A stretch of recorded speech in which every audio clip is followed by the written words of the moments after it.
Hey guys, मैं हूँ यूसुफ हसन और आपका बहुत बहुत स्वागत है मेरे चैनल पे। उम्मीद है मेरी प्रीवियस वीडियो जो मेरा लास्ट वीडियो था वो आपको पसंद आया हो। उसमें मैंने क्वालिटेटिव रिसर्च के बारे में डिस्कस किया था, GAOA मेथड के बारे में डिस्कस किया था। आज जो हमारा टॉपिक है वो बेसिकली है how to read a research article. बहुत मुझे अभी रिसेंटली आज भी मुझे 4-5 कॉल्स आए एस्पिरेंट्स के जो FPM की प्रिपरेशन कर रहे हैं। इनफैक्ट इवन दोस्त जो ऑलरेडी रिसर्च कर रहे हैं एज ए PhD स्टूडेंट और एज एन एमफिल एरिया, तो उनका ये कंसर्न था कि हम एक रिसर्च पेपर को किस तरीके से डाउनलोड करें, उसको एक्सेस करें और डाउनलोड करें, और देन उसके बाद कैसे एनालाइज करें, पेपर के कंटेंट को समझें, कैसे उसको एक्सप्लेन करें। तो आप में से वो लोग जो ऑलरेडी FPM या PhD प्रोग्राम ज्वाइन कर चुके हैं उनको तो मैं सजेस्ट करूँगा कि ये हैबिट डेवलप करें, जो मेरा पर्सनल एक्सपीरियंस है और मैं खुद फॉलो करता हूँ, कि हर दिन एक छोटा सा ही रिसर्च आर्टिकल ज़रूर पढ़ें हर दिन।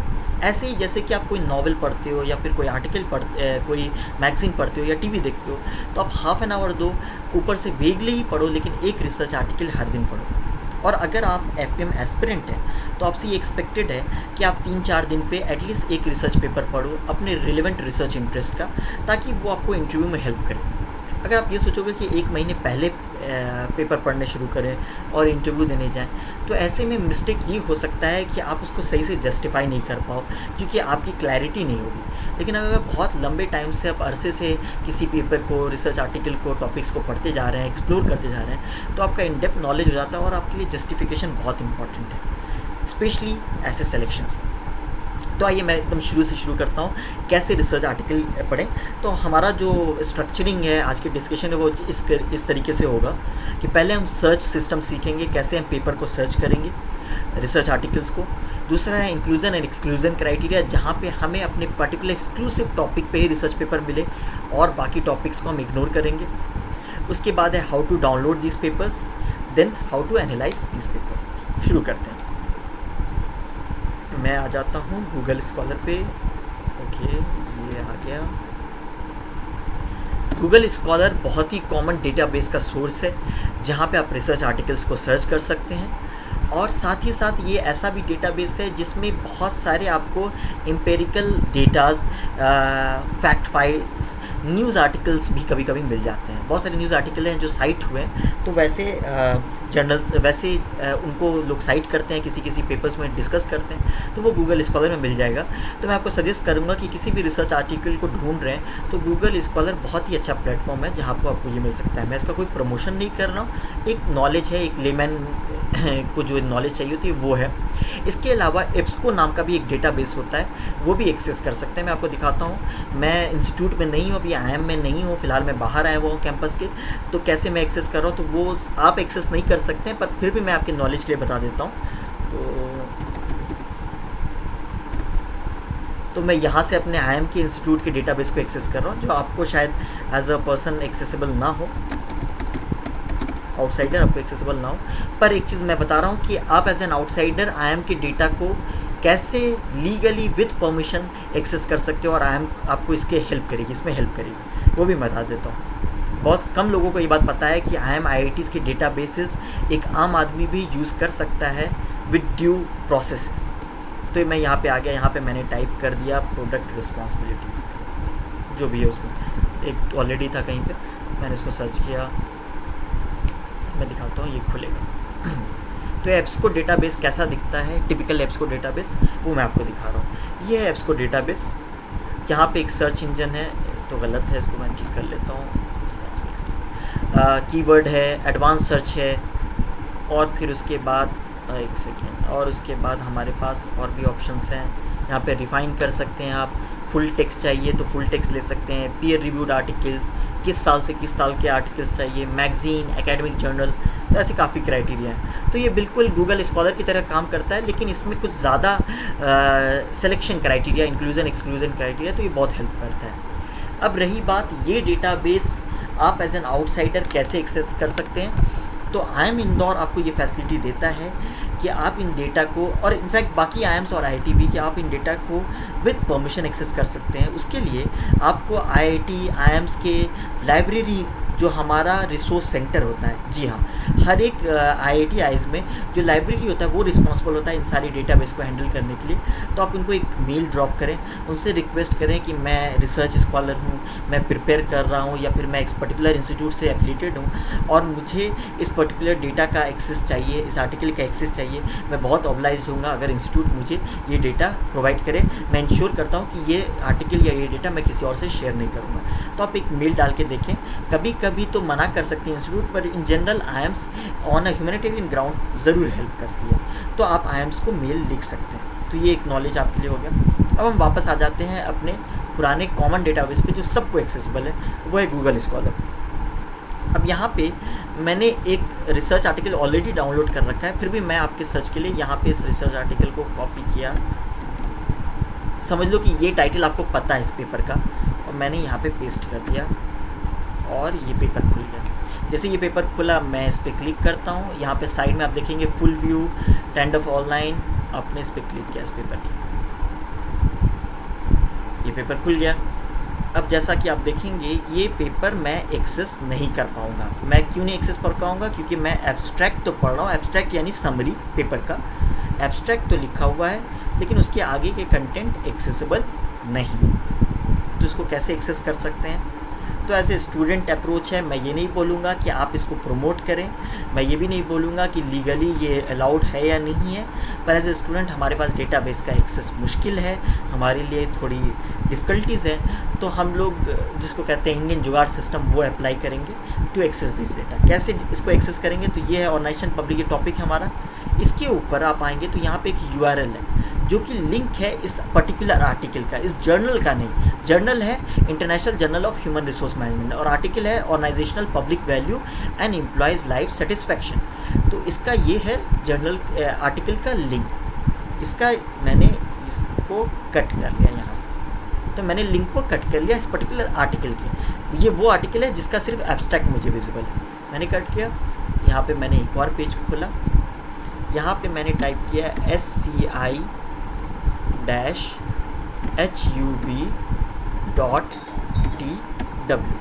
और मैंने इंटर दबाया, और यहाँ पे एक आएगा इंटर URL। यहाँ पे मैंने इसको पेस्ट किया और मैंने ओपन पे क्लिक किया।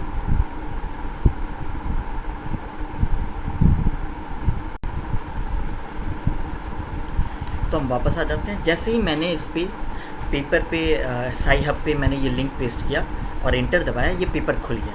जो आप देख रहे हैं ना, ये सेम टू सेम वही पेपर है जो मैंने यहाँ डाउनलोड करके रखा है, सेम टू सेम पेपर है। तो इसको कैसे मैंने किया? अब इसको यहाँ पे जो डाउनलोड का ऑप्शन है उस पर क्लिक किया और मैं सपोज़ इसको डेस्कटॉप पे ले जाता हूँ। डेस्कटॉप पे यहाँ पे आ रहा है, मैंने सेव पे क्लिक किया और ये पेपर डाउनलोड है। अब इस पेपर को डायरेक्टली खोल सकते हैं, बहुत ही आसान।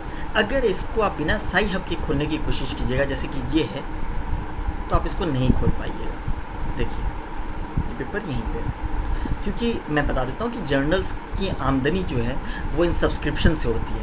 तो अगर आप इसको डाउनलोड कर रहे हैं तो जर्नल्स की सब्सक्रिप्शन की जो आमदनी है, उनको जो मेंटेनेंस के लिए चाहिए खर्चा, वो नहीं निकल पाएगा। To bear those expenses they ensure कि आपको इसका सब्सक्रिप्शन चाहिए। बिकॉज एज ए स्टूडेंट हमारे लिए ये एक्सेसिबल नहीं होता है, तो हम SciHub यूज़ करते हैं। SciHub ऑलमोस्ट हर जगह यूज़ करते हैं लोग, हर स्टूडेंट, इनफैक्ट शायद कुछ एकेडमिशियन भी यूज़ करते हैं। तो आप SciHub का इस्तेमाल कर सकते हैं। मैं एक बार फिर से इसमें बैक में चला जाता हूँ और फिर बार एक बेसिक बताता हूँ। SciHub का वेबसाइट का ये लिंक है SCI-HUB.TW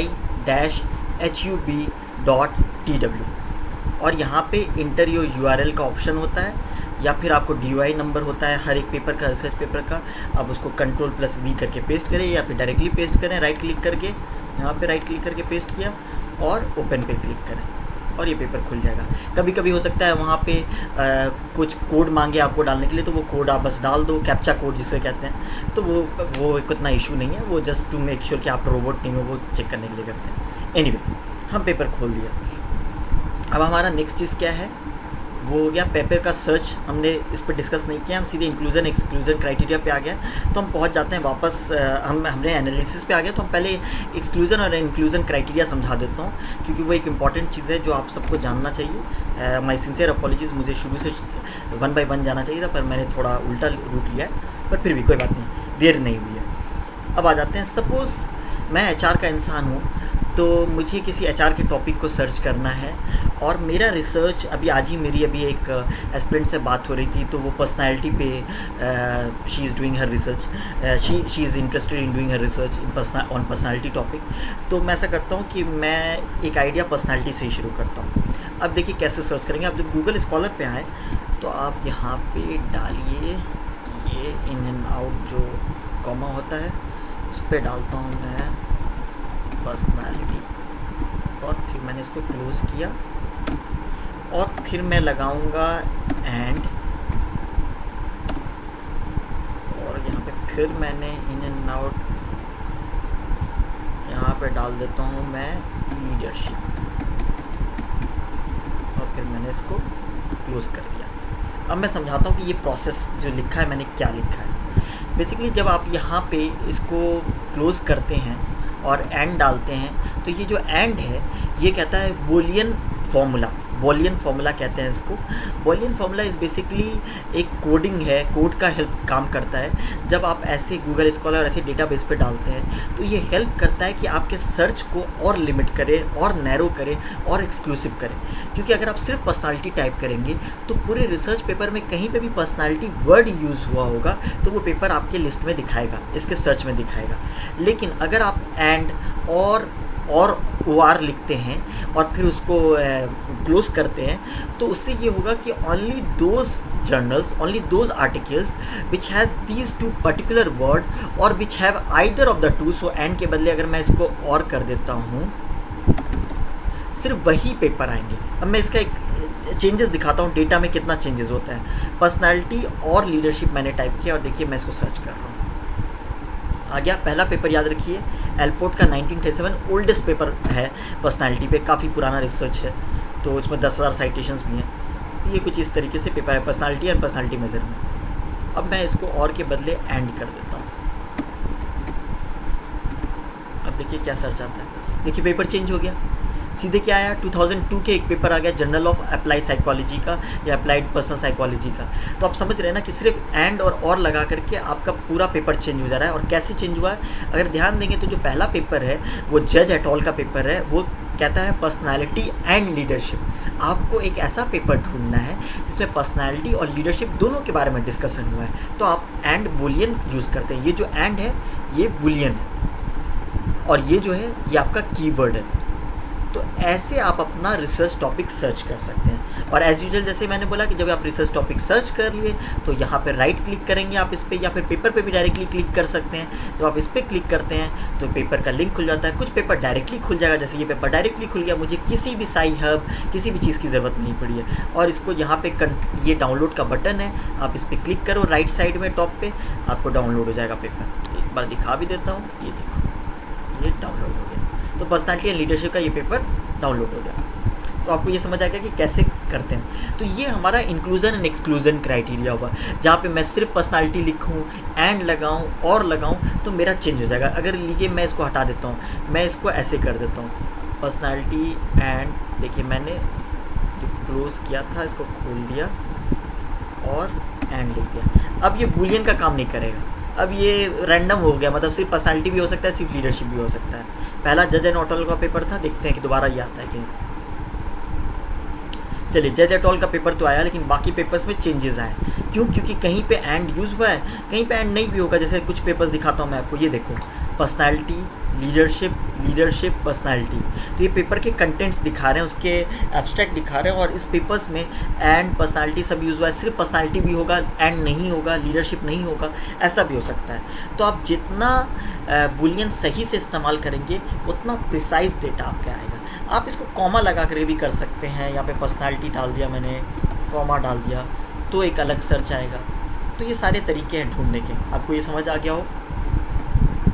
चलिए, तो हमारा ये सेकंड था inclusion and exclusion criteria. Search तो मैंने बता दिया कि आप गूगल स्कॉलर पे जाएंगे, इंक्लूजन एक्सक्लूजन आ गया। डाउनलोड भी मैंने बता दिया। अब आते हैं मेन चीज़ जो टेक्स्ट है, एनालाइज। अब ये एक रिसर्च पेपर है जो कि international journal of human resource management है। ये ABDC के टॉप जर्नल्स में एक माना जाता है। ABDC A रेटेड जर्नल है, A स्टार नहीं है, FT50 नहीं है, ये इससे भी ऊपर हायर रेटिंग है। HR और OB में इसे A लेवल का डिसेंट जर्नल माना जाता है। अब आपको ये सोच रहे होंगे कि ये जर्नल्स कैसे मैंने शॉर्ट लिस्ट किए, कैसे मुझे पता चला कि इस जर्नल में ही मुझे आर्टिकल्स मिलेंगे। तो मैं आपको ये भी बता देता हूँ, मैंने इस अपने टॉपिक्स में इंक्लूड नहीं किया था, पर अभी हमारे डिस्कशन के बीच में आया। तो एक ABDC लिस्ट नाम का एक लिस्ट होता है, मैं आपको दिखा देता हूँ वो कैसा दिखता है।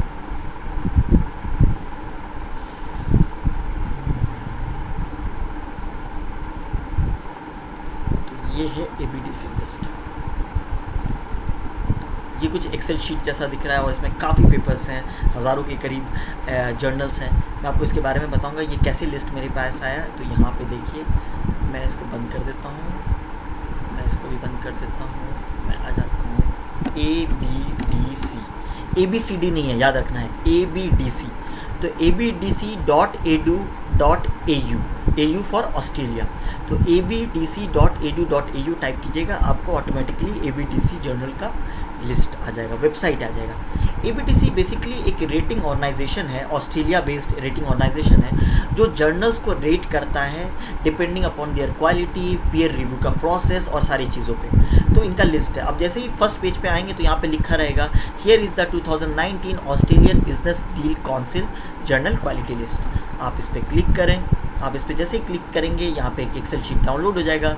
ये एक्सेल शीट वही है जो मैंने यहाँ पे खोल रखा है। अब सपोज़ आप मार्केटिंग के इंसान हो और आपको टॉप जर्नल देखने हैं, तो आप क्या करोगे, इसको Ctrl+F क्लिक करोगे, मार्केटिंग टाइप करो और सर्च करो। अब देखो मार्केटिंग के सारे पेपर इसमें आ जाएंगे। इसमें हर तरह के पेपर्स हैं, A लेवल के भी, B लेवल के भी।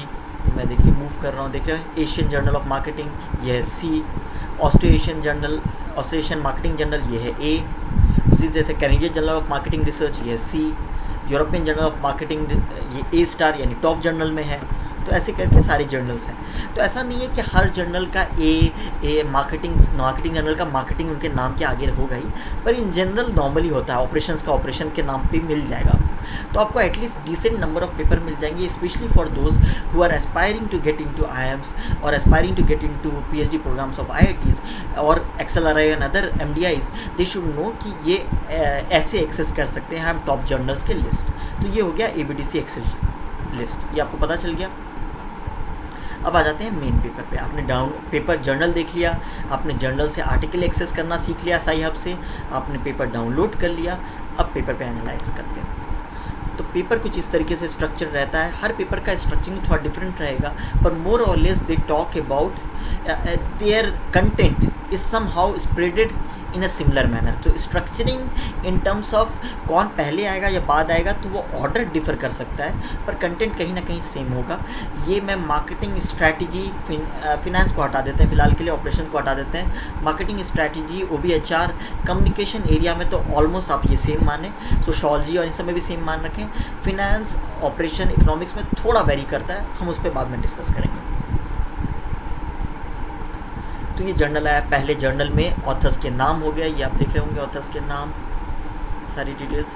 और उसके बाद होता है एब्स्ट्रैक्ट और साथ में होता है ये कीवर्ड्स। ये कीवर्ड्स ही आपको पेपर सर्च करने में हेल्प करते हैं।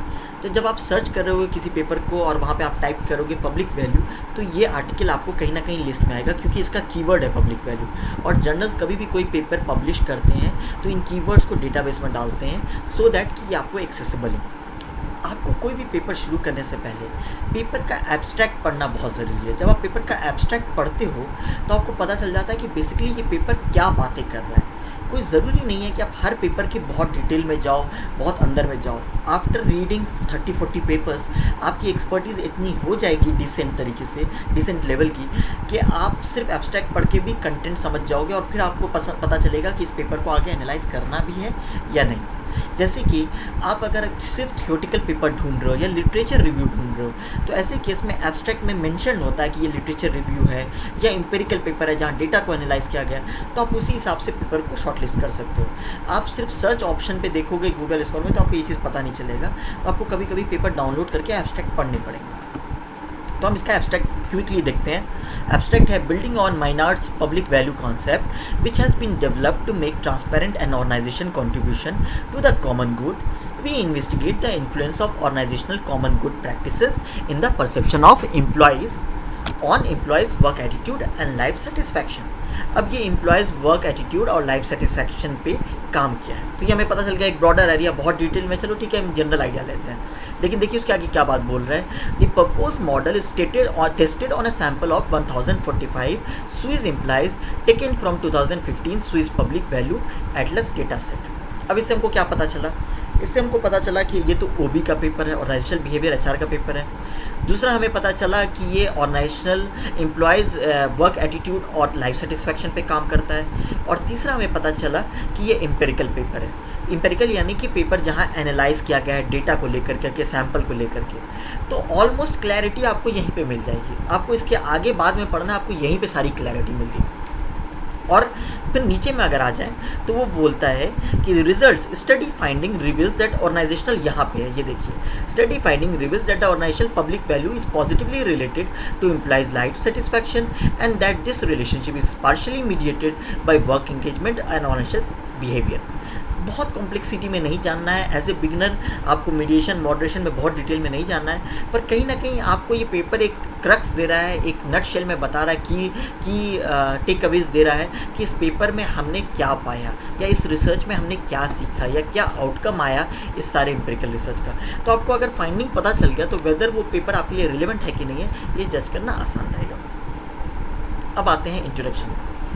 किसी भी पेपर को समझने के लिए अगर आप इस पेपर को शॉर्टलिस्ट किया कि हाँ इस पेपर को हमको आगे पढ़ना है, तो किसी भी पेपर को शॉर्टलिस्ट करने में और उस पेपर के बारे में डिटेल्ड एनालिसिस करने में, डिटेल समरी डेवलप करने में, उससे रिलेटेड अपना रिसर्च टॉपिक डेवलप करने के लिए एक चीज़ बहुत ज़रूरी है, वो ये कि पेपर का इंट्रोडक्शन आप पढ़ें। वेदर आप फिनेंस एरिया के हों, ऑर्गेनाइजेशनल बिहेवियर एरिया के हों, मार्केटिंग के हों या किसी भी एरिया के हों, किसी भी पेपर का इंट्रोडक्शन उस पेपर का क्रक्स होता है। वो इंट्रोडक्शन बताता है कि आखिर ये रिसर्च क्यों किया गया, what motivated the authors to do this particular research, what is the uniqueness of this particular research and how this research is contributing something unique to the existing body of knowledge। कहने का मतलब ये है, अगर मैं इसको आसान भाषा में बताएं तो आप रैंडमली कोई भी रिसर्च नहीं करते हो। रिसर्च से पहले आप बहुत कुछ एनालाइज करते हो, एक फिनोमेना होता है, एक इंसिडेंट होता है, एक कंटेक्स्ट होता है जो आपके दिमाग में होता है, आप उस कंटेक्स्ट को लेकर के एनालाइज करते हो और बेस्ड ऑन दैट एनालिसिस आप किसी फाइंडिंग पे पहुंचते हो। तो वो कंटेक्स्ट आपके दिमाग में क्यों आया, वो प्रॉब्लम, रिसर्च प्रॉब्लम आपके दिमाग में क्यों आया, ये चीज़ नॉर्मली आप इंट्रोडक्शन में डिस्कस करते हो। वो टॉपिक क्यों इम्पॉर्टेंट है, उसका क्या रिलेवेंस है, ये भी आप इंट्रोडक्शन में डिस्कस करते हो। यहाँ पे जैसे मैं एक एग्जांपल दिखाता हूँ, इस पेपर में अगर आप आएंगे इंट्रोडक्शन में लिखा हुआ है, organisations common good practices which consider the production of goods and services to satisfy society's need and wants have become increasingly important among scholars and practitioners। तो ये बोल रहा है कि ऑर्गेनाइजेशन के जो अच्छे प्रैक्टिसेस हैं वो स्कॉलर्स और प्रैक्टिशनर्स में यानी मैनेजर्स में बहुत डिमांड में है, बहुत ही इंटरेस्ट उनकी ड्रॉ कर रही है, उनका बहुत मोटिवेशन इसकी तरफ ड्रॉ कर रहा है। तो वो कहना चाह रहा है कि आगे क्या है ये हम इस पर डिस्कस करेंगे। तो यानी कि कहीं ना कहीं इस पेपर ऑर्गेनाइजेशनल प्रैक्टिस और गुड्स के रिलेटेड ही है, गुड प्रैक्टिसेस से रिलेटेड ही है। अब यहाँ पे ये ऑथर बोल रहा है private and public organisation always often pursue efforts to increase public welfare, यानी कि ओल्ड प्राइवेट और पब्लिक ऑर्गेनाइजेशन जो गवर्नमेंट ऑर्गेनाइजेशन है और पब्लिक प्राइवेट ऑर्गेनाइजेशन है, इनका ये एफर्ट होता है, इनकी कोशिश होती है कि वो पब्लिक वेलफेयर में इंगेज करके अपना इमेज अच्छा कर सके। फिर उसके बाद में आगे डिस्कशंस है। अब यहाँ पे धीरे धीरे ऑथर प्रॉब्लम पे आएगा। कैसे आएगा, जैसे यहाँ पे आ जाइए, इस पैराग्राफ में ऑथर बोलता है however while the impact of organizational common good practices on owner and external stakeholders have been thoroughly researched, knowledge is limited concerning these practices influence on employees outcome such as satisfaction, reduction in turnover intention, organizational trust and their underlying mechanism। और फिर इन्होंने citation दिया, इसको कहते हैं citation. Citation का मतलब कि ये सारे कंटेंट कहाँ से इन्होंने ड्रॉ किया, तो ये सारे पेपर्स के नाम है जहाँ से इन्होंने इसको ड्रॉ किया है। तो ये कहना चाहता है कि ये बात तो माना कि कॉमन गुड प्रैक्टिसेस जो है बहुत ही इम्पैक्टफुल होता है, इंपॉर्टेंट होता है एक स्टेक होल्डर्स के लिए, एक ऑर्गेनाइजेशन का। स्टेक होल्डर का मतलब हुआ एम्प्लॉय, स्टेक होल्डर का मतलब हुआ क्लाइंट्स, स्टेक होल्डर का मतलब हुआ पार्टनर्स, स्टेक होल्डर का मतलब हुआ हमारे सब्सिडरीज, ये सारी चीज़ें, सब्सिडरी पार्टनर्स। तो ये कह रहा है कि ये तो माना कि बहुत इंपॉर्टेंट है, लेकिन इस ऑर्गेनाइजेशनल गुड प्रैक्टिसेस के क्या इफ़ेक्ट हैं, क्या असर हैं एम्प्लॉय से रिलेटेड आउटकम पे, जो वहाँ काम कर रहे हैं एम्प्लॉय, उस पर क्या असर होता है, क्या उनका सेटिस्फैक्शन बढ़ता है, क्या उनका ऑर्गेनाइजेशन के लिए ट्रस्ट बढ़ता है, इन सब चीज़ों पे ज़्यादा रिसर्च नहीं हुआ है। तो आप देख रहे हैं ना, पहले उसने बेसिक ऑर्गेनाइजेशनल गुड के बारे में डिस्कस किया, फिर वो आया क्या कमियां हैं एग्जिस्टिंग पेपर्स में, और फिर वो आएगा कि how this paper is contributing to these gaps और एग्जिस्टिंग लिटरेचर गैप। अब देखिए नेक्स्ट पैराग्राफ में इसने क्या आर्गुमेंट किया है, building of Meynhardt psychological based public value concept, psychology based public value concept which has been developed to make transparent and organisation contribution to the common good, we address this research gap. तो आप समझ रही हैं, शुरू में उन्होंने problem के बारे में बताया, पहले शुरू में एक कंटेक्स्ट बताया, उसके बाद प्रॉब्लम के बारे में बताया, और फाइनली वो आगे कि how this paper is addressing those gap. So basically जो प्रॉब्लम है उसका सॉल्यूशन लास्ट पैराग्राफ में हमने डिस्कस किया। तो किसी भी इंसान ने अगर इंट्रोडक्शन को, किसी भी एस्पिरेंट ने, किसी भी डिस्कस्ड स्कॉलर ने अगर इंट्रोडक्शन को डिटेल में पढ़ा है, तो बिलीव इट और नॉट उसकी पेपर की क्लैरिटी बहुत अच्छी होगी और उसे समझ आ जाएगा कि आखिर किस बेसिस पे ये पूरा रिसर्च हुआ है। अब मैं बताता हूँ किस बेसिस पे मैंने ये वर्ड क्यों यूज़ किया। यहाँ पे इसने यूज़ किया building of Meynhardt's psychology based public value concept. ये क्या है, ये थ्योरी। तो ये 2009 और 2015 में उसका एक्सटेंशन जो आया इस थ्योरी का, माइनॉर्ड का, उस थ्योरी के बारे में डिस्कशन को यूज़ किया है और उसी पे आर्ग्यू किया है इस ऑथर ने। तो कभी भी आप कोई रिसर्च करते हैं, स्पेशली सोशल साइंस रिसर्च में, तो आप एक थ्योरी लेके चलते हैं जिस डिस्कशन को आप एक्सटेंड करते हैं अपने पेपर में। फिनेंस में उल्टा होता है, फिनेंस में नॉर्मली आप एम्पेरिकल डेटा लेके चलते हो, उसको एनालाइज करते हो और उसके बेसिस पे आप थ्योरी डेवलप करते हो। इन इकोनॉमिक्स में भी कुछ ऐसा ही है, ऑपरेशन में भी कुछ ऐसा ही है, लेकिन थ्योरी कहीं ना कहीं वहाँ भी इन्वॉल्व होता है। रैंडमली कुछ भी नहीं होता है, ऐसा नहीं है कि आउट ऑफ द ब्लू कुछ भी क्रिएट हो जाता है। कहीं ना कहीं कोई भी रिसर्च जो होता है वो आप ये क्लेम नहीं कर सकते हो कि दुनिया में कहीं किसी ने नहीं किया, ऐसा नहीं हो सकता है। उसका किसी ना किसी फॉर्म में कोई अल्टरनेट, कोई रिलेटिव रिसर्च, कोई सब्सिडरी, कोई किसी और फॉर्म में रिसर्च हो रखा होता है। तो आपका काम है कि उस प्रायर रिसर्च से अपने रिसर्च को जोड़ें और उसको भी क्रेडिट दें कि उन्होंने ये काम किया, मेरा रिसर्च उस काम को एक्सटेंड कर रहा है। ये क्रेडिट देना ही रिसर्च की खासियत है। एक स्कॉलर से एक्सपेक्टेड होता है कि वो क्रेडिट देता है, तभी हम देख रहे हैं ये माइनॉर्ड 2009-2015 ये हम साइटेशन दे रहे हैं। Basically we are giving credit to this person for his research. तो इंट्रोडक्शन में ये डिस्कस किया। उसके बाद बहुत पेपर्स में इंट्रोडक्शन के तुरंत बाद एक मॉडल आ जाता है। कुछ पेपर्स में ये मॉडल बहुत लेट से आता है, कुछ पेपर्स में ये मॉडल सब्जेक्टिव टेक्स्ट में होता है रेदर देन एक फिगर के शेप में होता है। यहाँ पे उन्होंने इसको एक मॉडल की तरह शो किया है। सो ये मॉडल बेसिकली शो कर रहा है कि आखिर ये रिसर्च क्या एक्सप्लोर करने की कोशिश कर रहा है। तो अगर आप इस मॉडल को देखेंगे, फिगर 1 मॉडल 1 जो है ऑर्गेनाइजेशनल पब्लिक वैल्यू को दिखा रहा है, एरो साइन दिखा रहा है कि वो इफेक्ट कर रहा है वर्क इंगेजमेंट को, जो कि फाइनली इफेक्ट कर रहा है लाइफ सेटिस्फैक्शन को। ये बीच वाला जो वेरिएबल है इसको कहते हैं हम मीडिएटर, ये होता है मीडिएटर। और ये जो है एम्प्लॉयज़ कॉमन गुड ओरिएंटेशन, ये कहलाता है मॉडरेटर। तो मॉडरेटर मीडिएटर के अलग डिफरेंसेस हैं, ये मैं बाद में एक्सप्लेन करूंगा। फिलहाल आप ये समझ जाएं कि एक मॉडल को इस तरीके से प्रेजेंट करते हैं। एक ये सिंपल मॉडल है, बहुत टिपिकल मॉडल नहीं है, बहुत ही सिंपल मॉडल है, लेकिन उसका रिसर्च ग्राउंड, उसका थ्योरी बहुत स्ट्रॉन्ग है, इसीलिए वो इतने टॉप जर्नल में छपा है। उसके बाद यहाँ पे देखिए थियोरेटिकल बैकग्राउंड, यहाँ पे उसने पब्लिक वैल्यू को डिफाइन किया। भाई पब्लिक वैल्यू बार बार बोल रहा है, माइनॉर्ड का थ्योरी है, क्या है, तो यहाँ पे एक्सप्लेन किया। तो अगर आपको थ्योरी को जानना है, कोई भी आप सपोज पर्सनालिटी पे आप आर्गुमेंट करना चाहते हैं, एफपीएम इंटरव्यूज़ में बोलना चाहते हैं, तो आपसे पूछेंगे क्या पर्सनालिटी से रिलेटेड कोई थ्योरी पढ़ा है तो आपको ऐसी थ्योरीज पेपर्स में ढूंढने होंगे। Ctrl+F करके थ्योरी, Ctrl+F करके फ्रेमवर्क, Ctrl+F करके मॉडल सर्च कीजिए, ढूंढिए और फिर उस थ्योरी को डिटेल में पढ़िए। तो यहाँ पे उन्होंने डिफाइन पब्लिक वैल्यू को डिफाइन किया है, उसके बाद बाकी चीज़ों को डिफाइन किया है, उसके लिटरेचर को डिस्कस किया है। अब ये नॉर्मल डिस्कशन है, आप इस पेपर को अपने नॉलेज के लिए इस पार्ट को पढ़िए, लेकिन अदरवाइज आप आगे बढ़ सकते हैं डायरेक्टली। अब देखिए मैं कहाँ आता हूँ, अब मैं आ जाता हूँ हाइपोथेसिस पे। हाइपोथेसिस क्या है? एक पेपर में अगर आपको हाइपोथेसिस दिखे, मैं बता देता हूँ कि फिनेंस जर्नल में शायद ये हाइपोथेसिस ना हो, पर कहीं ना कहीं वो भी एक प्रॉब्लम के सॉल्यूशन के बारे में डिस्कस करते हैं। तो हाइपोथेसिस बेसिकली एक ऐसा स्टेटमेंट है जो क्वांटिफाइबल होता हो, जिसको आप टेस्ट कर सकते हो। सो बेसिकली अगर मैं कहता हूँ कि आम समर सीज़न में उगता है, तो मुझे बोलना पड़ेगा कि this particular mango will grow only in summer season, or this particular mango, the growth of mangoes is associated with the seasons, with the summer season। तो आपने एक लिंकिंग दिखाया, बट प्रॉब्लम ये है कि can we test these two? Yes, growth can be tested. और आप winter या क्लाइमेट हो उसके लिए भी कोई क्राइटेरिया सेट कर सकते हैं कि 20 डिग्री से ज़्यादा टेम्परेचर होगा तो उसको समर मानेंगे, अगर 20 डिग्री से कम टेम्परेचर होगा 20 डिग्री से तो उसको विंटर मानेंगे, या फिर कुछ और सीज़न मानेंगे।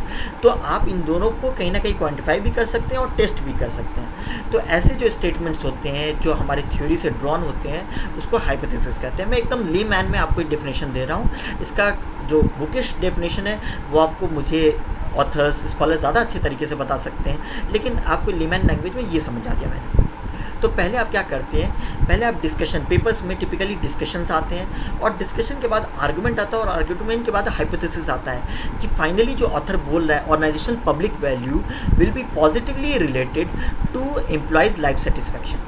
Organisational public value will be positively related to organisation employees life satisfaction. मैं यहाँ पे बैक पे जाता हूँ और आपको दिखाता हूँ, यहाँ पे उन्होंने इस मॉडल में इसको एक्सप्लेन किया है।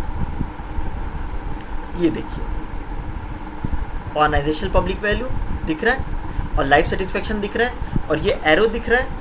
तो इसका मतलब कि ये जो एरो है ये बेसिकली एक हाइपोथेसिस को शो कर रहा है, जो कि हाइपोथेसिस नंबर 1 है। Organisational public value is positively related to life satisfaction. मतलब कि अगर ऑर्गेनाइजेशनल पब्लिक वैल्यू बढ़ेगा तो लाइफ सेटिस्फैक्शन ऑफ एम्प्लॉयज़ भी बढ़ेगा। लाइफ सेटिस्फैक्शन क्या है, पब्लिक वैल्यू क्या है, ये एक कंटेक्चुअल चीज़ है। किसी और ऑपरेशन में कुछ और टॉपिक हो सकता है, स्ट्रैटेजी में कुछ और टॉपिक हो सकता है, तो हम लोग उस डिटेल में इस वीडियो में नहीं जाएंगे। तो आपने ये पार्ट फिर पढ़ा, तो आपको ऐसे सिस्टमेटिकली हाइपोथेसिस पे जाना है, बहुत डिटेल में मत जाइए। As a somebody who is a beginner इतना डिटेल में जाने की ज़रूरत नहीं है आपको। अब हम आ जाते हैं डेटा कलेक्शन। ये part specially for current research scholars और those who are aspiring to get into IIMs important है, क्योंकि आपको समझना ज़रूरी है कि डेटा कलेक्शन कैसे हुआ, किस कंटेक्स्ट में डेटा कलेक्ट हुआ और क्यों डेटा कलेक्ट हुआ। साथ ही साथ ये डेटा को कैसे एनालाइज़ किया। इसमें बहुत सारे एस्पेक्ट्स होते हैं, मेजरमेंट होते हैं, ये सारे एस्पेक्ट होते हैं। आप उसको एज अ एस्पिरेंट इग्नोर कर सकते हैं, but for scholars, current scholars, current PhD student, they should go through this. Data collection कैसे हुआ तो आपको वो समझना है कि अच्छा ये डेटाबेस है। जैसे यहाँ पे इन्होंने मेंशन किया 2015 स्विस पब्लिक वैल्यू एटलस, तो ये एक डेटाबेस का नाम है जिस डेटाबेस से इन्होंने डेटा कलेक्ट किया। डेटा कैसे कलेक्ट हुआ एग्जैक्टली वो डिटेल में जाने की ज़रूरत नहीं है, वो तो जब आप पेपर लिखेंगे तो ज़रूरत होगी।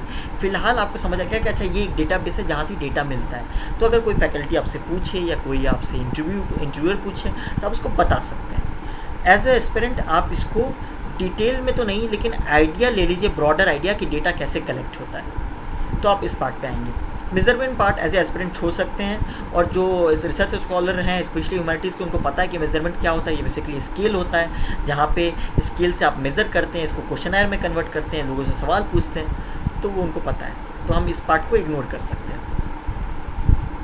डेटा एनालिसिस ये स्पेशली करंट एफपीएम स्कॉलर्स के लिए, करंट पीएचडी स्कॉलर्स के लिए बहुत इंपॉर्टेंट है, क्योंकि जो डेटा आपने कलेक्ट किया उसको एनालाइज करना बहुत ही टेक्निकलिटीज़ इन्वॉल्व होते हैं। मैं एक्सपेक्ट करूँगा एफपीएम एस्पिरेंट से कि वो इसमें जो टर्म्स यूज़ हो रहे हैं, जैसे यहाँ पे दिखाता हूँ, एक टर्म है मीडिएटेड रिग्रेशन टेक्निक्स, या फिर कहीं पे लिखा होगा मेथड, रिग्रेशन मॉडल।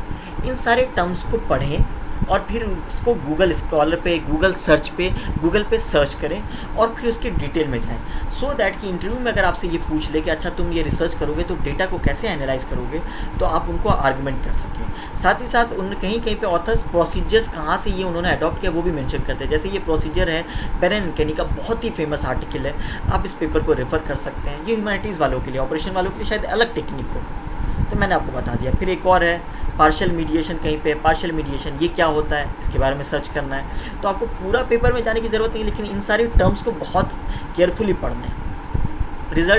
रिजल्ट होता इंपॉर्टेंट नहीं है, specially for those who are a beginner. You can ignore the result part, come directly to the discussion part, क्योंकि रिजल्ट का डिटेल डिस्कशन आपके डिस्कशन पार्ट में होता है, डिटेल एनालिसिस जो है वो आपके डिस्कशन पार्ट में होता है। तो मैं डिस्कशन पार्ट में हो गया। आप इस पार्ट को पढ़ें थॉरोली, तो ये आपको बता देगा कि आखिर इनके डेटा से क्या रिजल्ट निकला, इनके एनालिसिस से क्या रिजल्ट निकला। तो इस पार्ट को आप थॉरोली पढ़ें। उसके बाद आप मैनेजरियल इम्प्लीकेशन, थ्योरेटिकल इम्प्लीकेशन थोड़ी देर के लिए छोड़ सकते हैं, लेकिन फ्यूचर रिसर्च डायरेक्शन इस पेपर का क्रक्स है, स्पेशली फॉर FPM एस्पिरेंट्स, क्योंकि उनको जानना है कि वो क्या रिसर्च टॉपिक एक्सप्लोर करें, क्या आर्गूमेंट दें अपने इंटरव्यू में। तो अगर आपने फ्यूचर रिसर्च पार्ट को बहुत डिटेल में पढ़ा है तो बिलीव इट और नॉट, आपके दिमाग में रिसर्च प्रॉब्लम्स आ जाएंगे जो कि आप इंटरव्यू में डिस्कस कर सकते हो। जब आप FPM इंटरव्यू में जाते हो तो आपसे सवाल पूछा जाता है कि अच्छा आप किस टॉपिक पे रिसर्च करोगे, तो आपको क्लैरिटी नहीं होता, आप लेमन की तरह बोल देते हो कि मैं परफॉर्मेंस पे रिसर्च करूँगा, या फिर मैं पर्सनालिटी पे रिसर्च करूँगा, या फिर मैं एम्प्लॉय सेटिस्फेक्शन पे रिसर्च करूँगा। तो इन सब चीज़ों पे तो ऑलरेडी हज़ारों आर्टिकल आ चुके हैं। तो ऐसा क्या है जो आपके रिसर्च को यूनिक बनाएगा? ये तब होगा जब आप रिसर्च आर्टिकल्स डाउनलोड करोगे, 5-10 रिसर्च आर्टिकल्स, और यहाँ पे फ्यूचर रिसर्च डायरेक्शन वाले पार्ट को आप डिटेल में पढ़ोगे, जहाँ पे ये ऑथर बोलेगा कि देखिए मैंने इतने सारे रिसर्च किए लेकिन मेरे रिसर्च में ये सारी कमियां रह गई, और future research direction, future research studies इन कमियों को फुलफ़िल कर सकता है। तो आप बोलोगे कि सर दिस पर्टिकुलर पेपर में कहा गया कि ये सारी कमियां इस पेपर की, मैं इन कमियों को अपने रिसर्च के थ्रू फुलफ़िल करूँगा। जब आपने इन सारी चीज़ों को नोट डाउन कर लिया, आपने पूरा एक A4 शीट पे लिस्ट बना लिया ऐसे फ्यूचर रिसर्च डायरेक्शन का, तो आफ्टर 10-15 पेपर्स आपको क्लैरिटी आ जाएगी कि आपको उस पर्टिकुलर टॉपिक पे किस एक्सक्लूसिव एरिया पे रिसर्च करना है। सो आप नैरो डाउन कर लोगे अपना रिसर्च टॉपिक, आपका डोमेन बहुत स्पेसिफिक हो जाएगा, और तब आप बहुत अच्छे से आर्गुमेंट कर सकते हो। तो एक पेपर का क्रक्स है। इसके बाद रेफरेंसिंग पार्ट है, कंक्लूजन पार्ट होता है, वो उतना रिलेवेंट नहीं है, आप उसको अभी फिलहाल के लिए नहीं ध्यान दे सकते हैं। ऐसा नहीं है कि रिसर्च स्कॉलर के लिए इंपॉर्टेंट नहीं है, लेकिन एस्पिरेंट के लिए उतना इंपॉर्टेंट नहीं है। फिर यहाँ पे बहुत सारे रेफरेंसिंग होता है, कहीं पे साइट टेबल्स होते हैं, जैसे यहाँ पे भी कुछ टेबल्स दे रखे हैं। तो आप इन सब चीज़ों को फिलहाल के लिए छोड़ दें। मेरा काम था आपको बेसिक पेपर पढ़ना, उसकी अंडरस्टैंडिंग डेवलप करना, वो सिखाना। अगर आप बहुत डिटेल में जानना चाहते हैं तो मैं इसके बारे में भी एक चीज़ और बता रहा हूँ कि मैं अपने इस वीडियो के साथ एक एक्सेल शीट अटैच करूंगा, उस एक्सेल शीट का लिंक अटैच करूंगा, आप उस एक्सेल शीट को एक्सेस कर सकते हैं। उस एक्सेल शीट में मैं बताऊंगा कि किस तरीके से जब भी आप पेपर पढ़ो तो आप वेरिएबल्स के लिए एक लिस्ट बनाओ, जहां पे आप इंपॉर्टेंट पेपर के लर्निंग्स और इम्पॉर्टेंट पॉइंट्स को नोट डाउन करो। उस एक्सेल शीट पे आप जब नोट डाउन करोगे इस पेपर को, आप डाउनलोड कर लेना उस एक्सेल शीट को अगर डाउनलोड कर सकते हो तो, और वही फॉर्मेट फॉलो करो जब भी कोई रिसर्च पेपर पढ़ो उस एक्सेल शीट में अपलोड करो, पढ़ो, अपलोड करो। जब आपका 10-15 दिन हो जाएगा, काफ़ी पेपर्स आप पढ़ चुके रहोगे, तो आपको काफ़ी क्लैरिटी हो जाएगी कि आपने अब तक क्या सीखा। आप बस एक बार एक्सेल शीट देखोगे और आपको पता चल जाएगा अच्छा ये सारी चीज़ें, पॉइंट्स जो हैं मैंने पढ़ी इस पेपर में, और ये सारे ऑथर्स थे, और ये सारे डिस्कशंस थे, ये सारी थ्योरीज थी। तो आपको बहुत क्लैरिटी मिल जाएगी। सो आज के लिए इतना ही। उम्मीद है मेरा वीडियो आपको पसंद आया हो। मेरी आप सबसे रिक्वेस्ट है कि अगर आपको मेरा वीडियो पसंद आया हो तो मेरे वीडियो को लाइक और सब्सक्राइब करें। नहीं पसंद आया तो गुस्साने की ज़रूरत नहीं है, आप मुझे कमेंट सेक्शन में कमेंट दें। मैं कोशिश करूँगा कि मैं वीडियो को और इम्प्रूव करूँ, आपकी और ज़्यादा से ज़्यादा हेल्प कर सकूँ, और साथ ही साथ आपकी सजेशन, चाहे वो क्रिटिकल सजेशन हो, नेगेटिव सजेशन हो या पॉजिटिव सजेशन हो, बिल्कुल फ्री होकर के मुझे कमेंट करें। मैं कोशिश करूँगा कि मैं आपके उन प्रॉब्लम्स को, उन सारे फीडबैक्स को अडॉप्ट करूँ, प्रॉब्लम्स को सॉल्व करने की कोशिश करूँ, और अपने नए वीडियो को और इम्प्रूव कर सकूँ। That's all for today. Thank you.